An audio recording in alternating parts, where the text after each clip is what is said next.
Hello and welcome to another video. So today we're going to be taking a look at a Seraph Tenko build. Most builds of Haven right now, excluding Lion, will be Tenko based, it seems. It's just kind of how things roll. I mean, a pure Seraph deck can't really survive on its own that easily, so it makes sense to go with a Tenko Shrine version for rotation, of course. Unlimited has a fair few different variations, but I'll give you the quick heads up. I made a couple of major misplays that I wish I hadn't done, just playing either of White Wing at the wrong moments, either too early or too late in some situations, as I just forget that Lapis is an 8-drop and I need to be playing either on 9, but at the same time, playing it earlier doesn't really hurt too much, as you can get Godsworn Wall or Ruler, which are both really solid cards, so it's not so bad. I just wish I had have known about that and played a bit better with this deck, but honestly we're going to get right into it and check.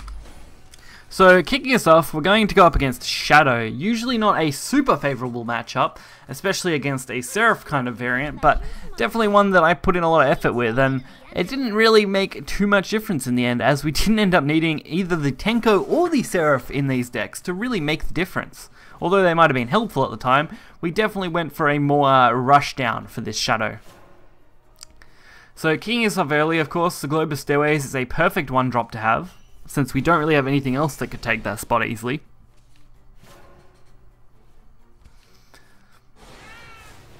But of course, kicking things off, the 1-2, at least Black Inscription's a nice pickup. We're going to immediately remove it. We can't allow them to develop any kind of major board. We want to be taking out as much as we can as we go. And whenever we can't take stuff out, we want to be developing our own board. So this is a good way to go. Getting our healing going. Since we are going second, Omen of Repose is going to be very advantageous for us. We also got Godsworn and another Omen of Repose, so looking promising so far. The quicker we can ramp up, the better. And giving Shadow the ramp isn't going to be a big advantage for them unless they can absolutely flood their board. So I'm a little disappointed though. Repose, of course, is going to get cleared out pretty easily.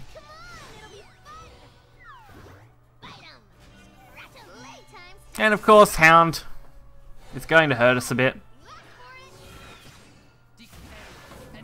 Just that little bit of hurt. At least we can wipe this out now. We are going to leave one thing up, which I think is going to be fine, considering turn 7. Worst case, we're going to take a couple of damage. And they do have to deal with this 6-6 now. And also a 6-3, so definitely not the easiest thing for them to do. And I also negate their face damage with the Banish, so definitely going to be a huge advantage for us. So looks like they're going to try and develop their board more. So Osiris, not a surprise. Definitely a super good card. They're going to use that to take something out. And that does give them a pretty nice board so far. Not perfect though. So if I had made the right move, I probably wouldn't have played Omen of Repose here. I probably would have went in on something else, maybe just played as Salvation. But I decided to go for Omen because at the time I forgot that Seraph is actually an 8-drop and not a 9-drop, and I was aiming for the either play, but it's a pretty simple misplay. Once you do remember that it is an 8-drop, it's not as bad, and then it's just a matter of making sure you play it at the right time. But these were my first few games with this deck, so it's not a surprise that, you know, simple misplays happen, and sometimes, while you could avoid them, they just happen. But we did a pretty decent job against the Shadowcraft. I mean, we've got them at turn 10 here. We're going to be developing a pretty decent board off this. And we're still at max health. And we haven't seen an Arcus come down, so we're definitely in a good spot. Another Hound of Hades. That's going to be pretty much wiped out by a beacon. It's really going to be no trouble to wipe this board clean.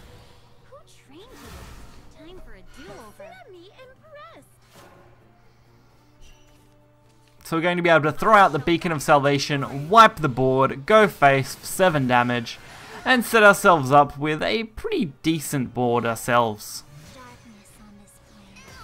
Really making it hard on this Shadow player, for sure.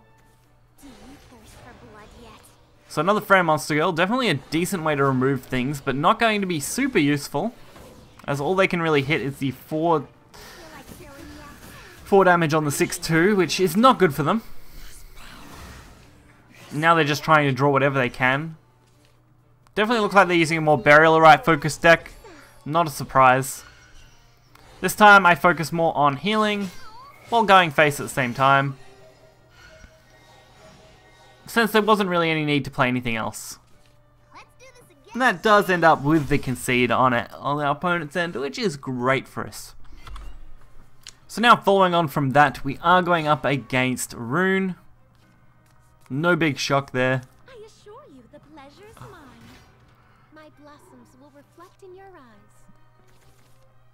It's no surprise when we go up against Rune, honestly, these days. It's pretty predictable that they're going to be one of two variants mainly, which is usually going to be a Verdict Ritual style Earth Rune deck or some form of spell boosting Mysteria deck. So Spell Boost and Mysteria basically use the exact same base idea, so you can pretty much play them off in the same way. Mysteria, of course, does have more board pressure, whereas Giant Chimera tends to be more board clears. So it's really just a matter of which one you're going up against in that regard, and usually that's very predictable early on. And if it isn't that, typically it'll just be a Earth Rune deck. But it looks like this one's going to be Mysteria. So I just slammed as many amulets as I could. I didn't really have anything else to play anyway, so amulet spamming was going to be pretty beneficial. And really we're only taking a little bit of damage, while being able to develop a pretty quick board. So this match though is going to be a little more Tenko focused, as it does end up being what our draw is going to favour in the end, or closer to the end, I believe. So Mysteria just really pushing it, getting whatever they kind of can. We didn't really get a lot this turn round, but we do at least get the Black Inscription play to remove the pain in the ass Bane that we had to deal with. And we can remove the 4/4 while healing at the same time, which at this stage will also give us a 6/6 once our healing at the end of turn proc, so definitely not bad.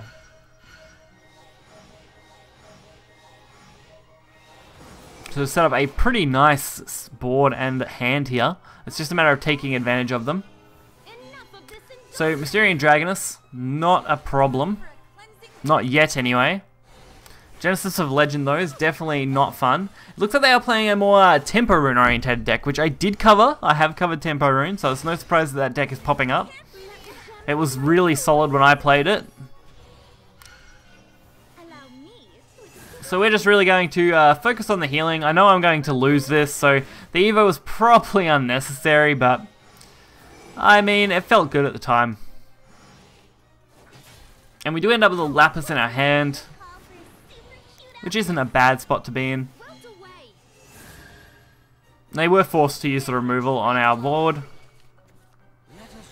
Now they just need to be able to deal with this.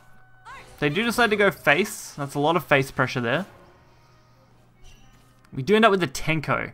I decided to favour the Tenko here. I'm definitely taking the long way for this matchup, which I don't think is going to be a problem going up against these tempo-based decks, especially since we haven't seen a crap ton of Mysteria cards. So definitely not bad so far. So this is where I make the mistake. I play the Aether of White Wing too early. I definitely should have held off. I should have went into Tenko White Fang and went that way instead. Would have definitely been a lot better, and I would have had the chance to use the Lapis out of that then. But I mean, a play is a play, and this worked out pretty well. I mean, it did defend us quite nicely, which is fine. We did take a bit of damage, but it's nothing I can't handle, especially since we are going to wipe this board now, and our opponent's going to be playing off top decks, which is definitely not where you want to be. So there's really nothing they can do here, which obviously they notice and give us the game. So while I didn't get to use that Seraph in the way I would have liked to, it is definitely a solid deck, even without drawing the Seraph or the Tenko. If I had have made the correct plays though, I definitely could have taken advantage of the Seraph and probably had a much easier game those couple of games, but obviously as you saw, it still did extremely well and was a lot of fun to play. So hopefully guys, if you want to check this out, you can find the link in the description below. It is a pretty legendary heavy deck, but outside of that, it's still a lot of fun. I mean, it's literally legendaries, a single bronze card, and then golds everywhere anywhere else. So definitely high cost. But if you've been playing Haven for as long as I have and it's one of your favorite crafts, you probably have a lot of these anyway. So until next time, see ya.